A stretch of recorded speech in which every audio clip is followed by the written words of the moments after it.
It's the Brad and John Show. It is the Brad and John Show. Today is the 18th of September, 2025. This is the B block, which means we started right around 7:20. And, man, we were right on time this morning at 7:24. Right, John?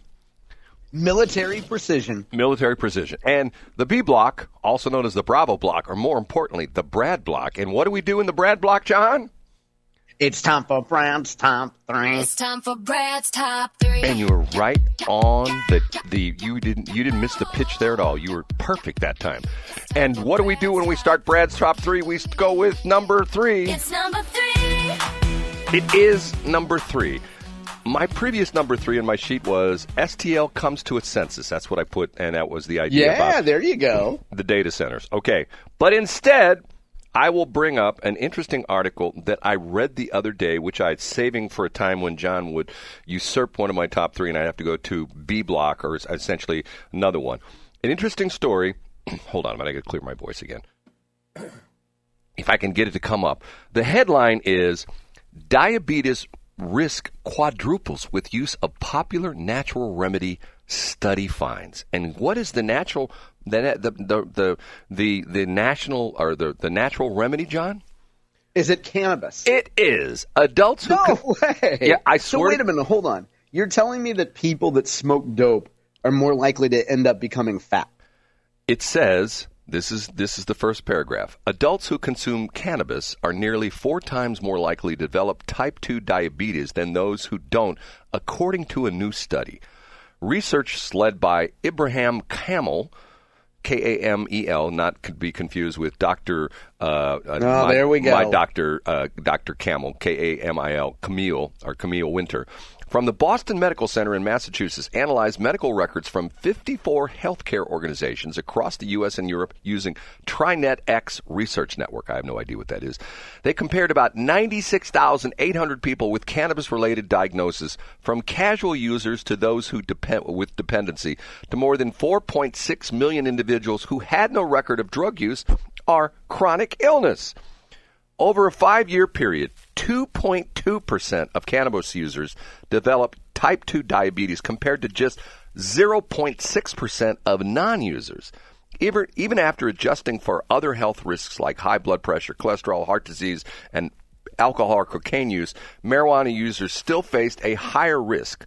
Experts say a possible, here we go, this is interesting, and John's right on with this. Experts say a possible explanation is that marijuana affects appetite. John, have you ever heard of that before? No. Marijuana affects appetite, metabolism, and insulin resistance. Cannabis use is often associated with poor eating habits. Now, hold on a minute. That's why I'm not a dopehead, so I've got great eating habits, which may contribute to rising blood sugar levels over time. So, John, and after I read this article, I thought about this the other day. And John would know the answer to this. Years ago, the state of Missouri sued the tobacco industry and got this huge settlement, which I do believe they're still collecting on. Isn't that the case? Aren't they still getting money from? I'm not sure if that's done or not. Yeah, but it was a big – Jay Nixon, I believe, was responsible for getting that tobacco settlement. Right, and a lot of other states did it as well, too. And every single year, the big tobacco, I guess all the big companies, RJR, which is now Reynolds or something else, they now own all the fast food places or something like that. Okay. They would write this multi-million-dollar check to the state of Missouri because of the fact that the deleterious effects that tobacco has, mainly because when you smoke it. Now, here's my question to you, John. Most of the people that consume cannabis today, how do they consume it?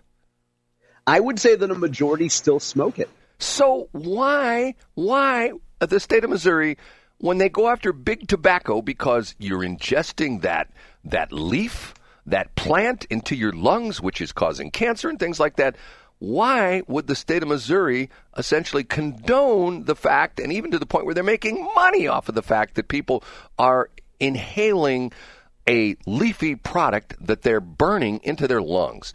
Don't you think that causes some cancer and stuff like that? Because if tobacco, which essentially is chopped up little pieces of leaf, and marijuana is essentially just chopped up little pieces of leaf, isn't that the same stuff? Yeah, you would say it's the same concept, Brad. And I think that as the federal government looks to reschedule cannabis, I think that you would expect that no government entity or anyone receiving government money like taxpayer-funded healthcare would ever suggest that folks that use marijuana do it in a way that involves smoking. And it would be rather edible or like in pill form. And Brad, folks who want to smarten – first of all, I see your point. I register your point and I understand it. Folks who want to understand how cannabis might be used in the state of Missouri after President Trump reschedules it can go to Farm Show Radio on YouTube, and they can listen to Eapen Thampy talk about what's going to happen when Donald Trump reschedules it. Brad, I think your original point is, isn't it disingenuous and duplicitous for the state of Missouri to recommend cannabis as a recreational substance if it includes smoking? And I think the difference, Brad, is that big tobacco in the 1900s and the 1920s didn't go to state government and federal government and say, hey, we got a plan. How about you guys make a little money off this? We'll make a little money, and then we'll indemnify ourselves from any responsibility. John? And I think the cannabis industry is smarter than that, Brad. John, I'm going to pose a question to you. When you go to the store of your choice, you're going to Quickie Mart or someplace else that sells cigarettes, most of the cigarettes have filters on them, correct? You know what I'm talking about? I think so, or as my dad called them, tampons. Tampons. Okay. But my dad was a Lucky Strikes guy. Go ahead, Brad. Okay, most of these cigarettes have a filter on them. If I were to go into one of the dispensaries today and say, hey, I would like to have a marijuana cigarette with a filter on it, what do you think their reaction would be? I think they would call you a square, and then Huey Lewis's hip to be square would come over. Now, Brad, I think a cannabis guy would probably say that nobody rolls them up anymore, that you put them in a vaporizer and you smoke them out of a vape. I don't think anybody – I don't know. I mean, I guess some people will still roll a fatty blunt, but it's not 1996 anymore. I think most people put it in a vaporizer. Well, then why, when I go to the Quickie Mart, everybody in front of me buying the blunts? Because I know – That's because you don't shop in civilized areas. I'm not afraid of North County. I'll go anywhere. Matter of fact, I was on Lindbergh the other day. That's because where you choose to shop, Brad, you have the kind of people that'll buy a pack of Swishers and a pack of Phillies and do their own rolling. John, I was there last night. I was in Hazelwood and Flarson last night. I bet you were, Brad. It's a good loss leader for you. Okay, you ready for number two? Yeah, let's do it. Okay, here's number two. It's time for Brad's number two. It's time for Brad's number two. This story has multiple aspects as far as I'm concerned. Jimmy Kimmel has stuck his big fat foot in his mouth. And are you familiar with the story, John? I've seen headlines about he's made comments about Charlie Kirk, and he pretended to be compassionate, but he was actually being quite hurtful with his words. Okay, here let's Jimmy Kimmel. I don't have the exact quote, but essentially he's saying that the horrible person that shot Charlie Kirk is a MAGA guy, and that the MAGA community is trying to hide the fact that the shooter of Charlie Kirk is a MAGA guy. Now, a MAGA guy that was dating a man? Yeah. Well, like, come on, and that wrote anti-fascist slogans on the bullets? Are you kidding me? John, thank you so much. And to the point, you're making my point exactly. That would be like me saying that, John Combest loves North County, and he's going to sell his house in West County and move back into the Castle Point area in Moline Acres, where he's going to, one of the new houses we talked about 2 weeks ago, where they're bulldozing over the old houses, they're going to build a new house for John Combest and his family. That would be about the same BS as Jimmy Kimmel saying the shooter was really a MAGA guy, and the MAGA people are trying to divert attention from the fact that he was one of them who shot one of them, and he was not a left-wing lunatic nutbag who was living in a room, a roommate who was his boyfriend, who was soon to be his girlfriend. I'm going like, okay, does it ever end? Yeah, so what has the blowback been on this? I mean, can't somebody close to Jimmy Kimmel be like, hey, Jimmy, I think you're kind of wrong about this? Well, first off, you and I have talked about this before, and the term is when you are on a TV station and a TV network, it's called broadcasting. And if you go back, I'm going to find this interview. I've heard it a couple times. I haven't heard it in about a year. It was an interview, and I can't remember who interviewed Johnny Carson, and they asked him specifically about why he doesn't get more political. Now, keep in mind, back in the day, Johnny Carson made jokes about President Kennedy and this president and that president and all these other different presidents. And what did he say, Brad? He essentially said he won't become political because that alienates part of his potential audience, which to me is, hold on, I'm clearing my voice again.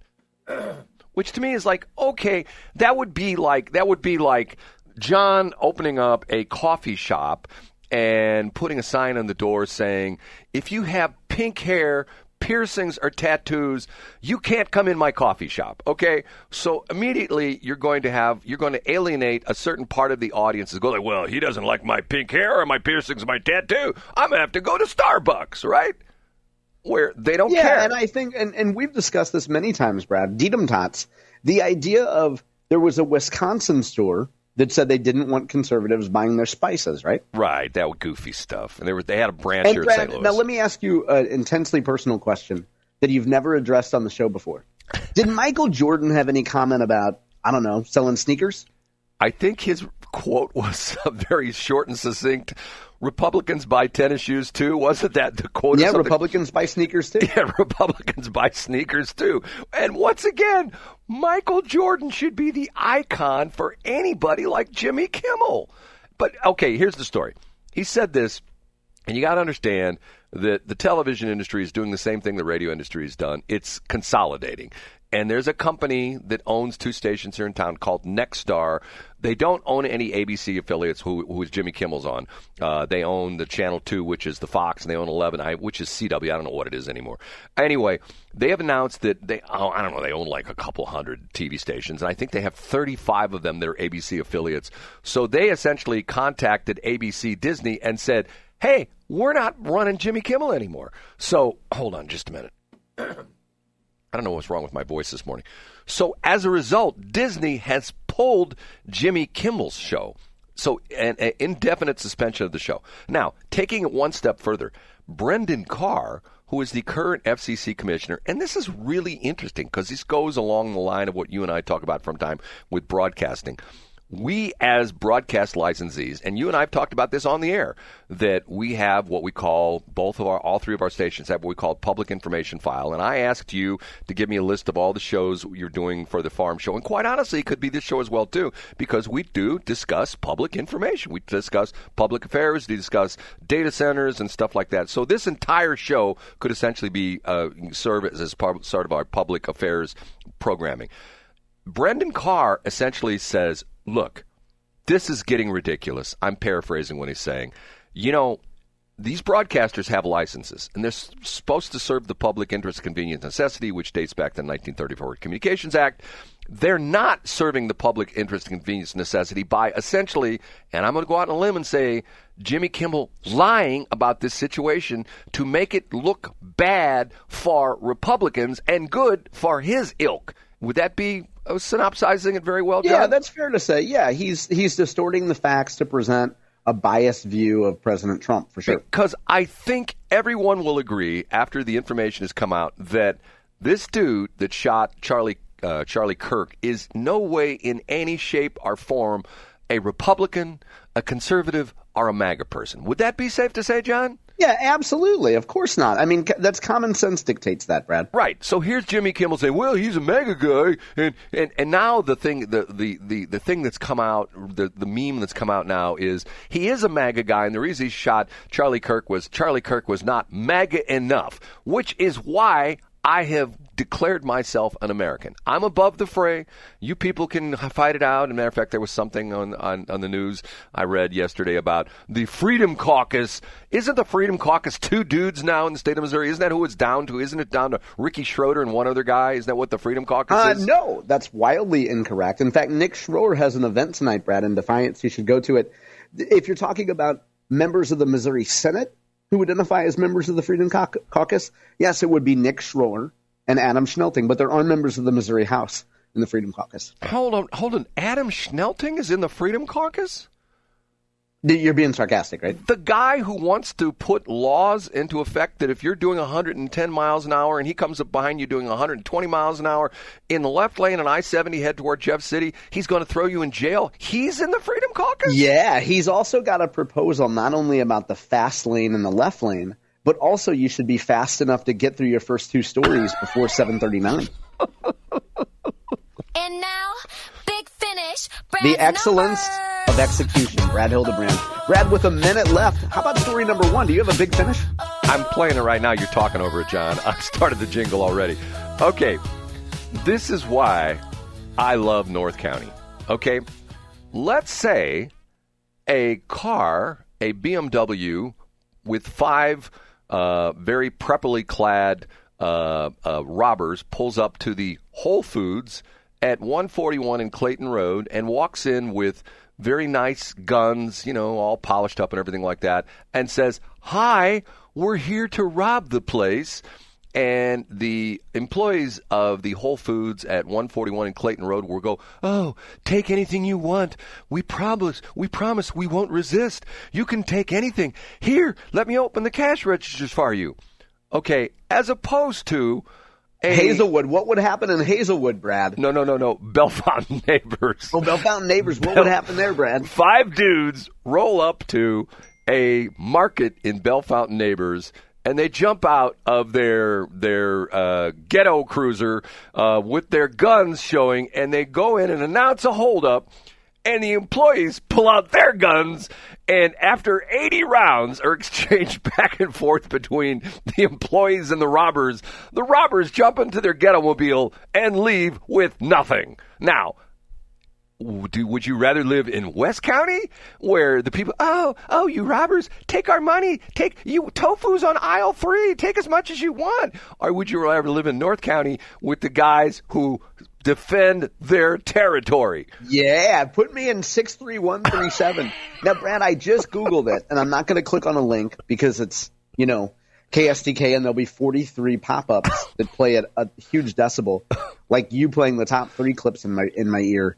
Brad, where was this in Bellefontaine Neighbors? Was it like on Chambers, or where was it? I'm not exactly sure where it was. Okay. But the story, now the interesting part of it is, after 80 rounds are exchanged between the robbers and the robbees, who are the employees, nobody gets hit. At least none of the people in the store get there. There are 6 customers in the store, and the store employees, they don't know for a fact that any of the robbers didn't get shot because nobody showed up at the hospital afterwards, which is usually the way it works. An hour or two after something like this happens, these people strolling, I don't know, I was cleaning my gun and it went off in my bedroom. Yeah, right, okay. You got a gunshot wound in the arm and the leg. I got kind of stuff. But see, once again, protecting your turf. West County, they wouldn't do that. North County, no co-boys. Hats off to you guys. Don't be letting those robbers come in and rob you. Defend your territory. Right, John? Yeah, it's fantastic. And I just looked it up, Brad. It's right at Bellefontaine in St. Cyr Road. I know exactly. So if you're from North County, you can probably picture that. I have a friend of mine that was in the Navy, and he lived in Bellefontaine Neighbors. He grew up in Bellefontaine Neighbors, and he told me this story that he's on a destroyer or something. No, he's on an aircraft carrier. I think he was on one of the big monster aircraft carriers, they were sitting around in a mess hall one day talking about where they're from, and he says, "Well, I'm from Bellefontaine Neighbors," and immediately everybody went silent. What? Bellefontaine Neighbors? What kind of a hick place is that? You're from Bellefontaine Neighbors? Because they thought it was the strangest, weirdest, hickest name. They thought it was like a Green Acres thing. They didn't know that it's quite a diverse area. It was almost like Hooterville. You know what I'm saying? One of those kind of places. Yeah, I do know, Brad. Okay. That's a great top 3, Brad. I love your number 1 story there. Aren't you glad you rejiggered? But John, see, once again, I'm going to go back to my roots, man. I'm going to go back to my roots. I mean, I miss North County. St. Charles County. You know the number of people at KFUO and other places that would be ecstatic if you moved to North County because they're like, finally, we couldn't get rid of this guy, and now we know that his chance of death have increased by 5,000%. Can I tell you? You know what? I'll. Yeah. How about we do that when we come back at 7:43? Can I tell you an interesting story about one of the radio stations in St. Louis that is licensed to a city that doesn't exist anymore? No, that sounds fantastic. Radio talk, it's insider talk. Let's do it, Brad. C-Block. You could care less. Okay, we have to take a break. I couldn't care less. Something like that. Okay, we have to take a break. We'll be back.